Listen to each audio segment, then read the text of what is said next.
guys. So ngayon, for today's video, gagawa tayo ng assignment ni Etot.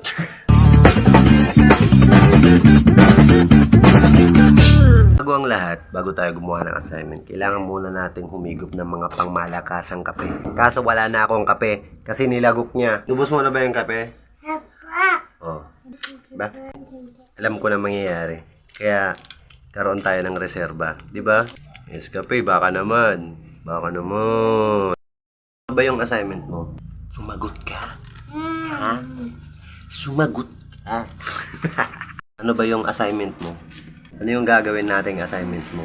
Magtakbo-takbo sa ulan? Ha? Magtakbuhan? Ha? Kiss mo nga ako. Kiss mo nga. Mag-cellphone? Magsi-cellphone? Magpapawis? Manira ng laruan? Yun lang naman yung alam ko ng assignment mo eh. Tignan nyo naman, gaano ka kasipag si Petot. Diba? Oh. Yan, nagbibilang. 1 to 100. 31 na siya. Ayan, boy. Ha? Sa una lang yan. Ganyan din ako noon. Yung time namin, yung mga assignment namin, ginagawa namin mismo sa classroom. Part na kailangan mong maunahan si teacher sa loob ng classroom para bilisan mong gawin yung assignment mo na hindi mo nagawa, di ba? Para hindi ka pabilihin ng journal. Pag hindi mo na kompleto yung assignment mo, bibili ka ng journal. Journal yun na kailangan mong kumpletuhin. Pag hindi mo yun na kompleto, incomplete ka pagdating ng clearance. Anyway, balik tayo sa assignment 3. Yung mga assignment namin na namin ginagawa ng gabi, ginagawa na namin pagdating ng klase. Huwag yung gagayahin yun na. Kami-kami lang, mga eksperto lang nakagawa nun. Yan na natin, tulungan na natin si Pito gumawa ng assignment niya. Sunod sa 35. 36. Very good. 37. 38. 39. 40. Kiss mo nga ako. Mukong kiss. Mukong kiss. Malaki ka na. Malaki si daddy.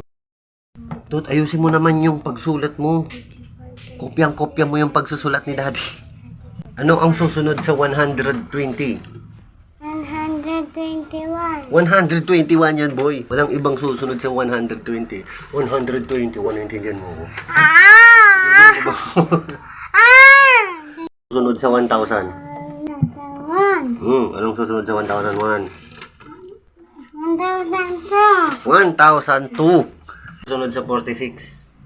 47. 47 yan, boy. Kasi naubos yung eraser mo. Ginangat-ngat mo ba to? Syalan tong mga eraser nyo ngayon eh.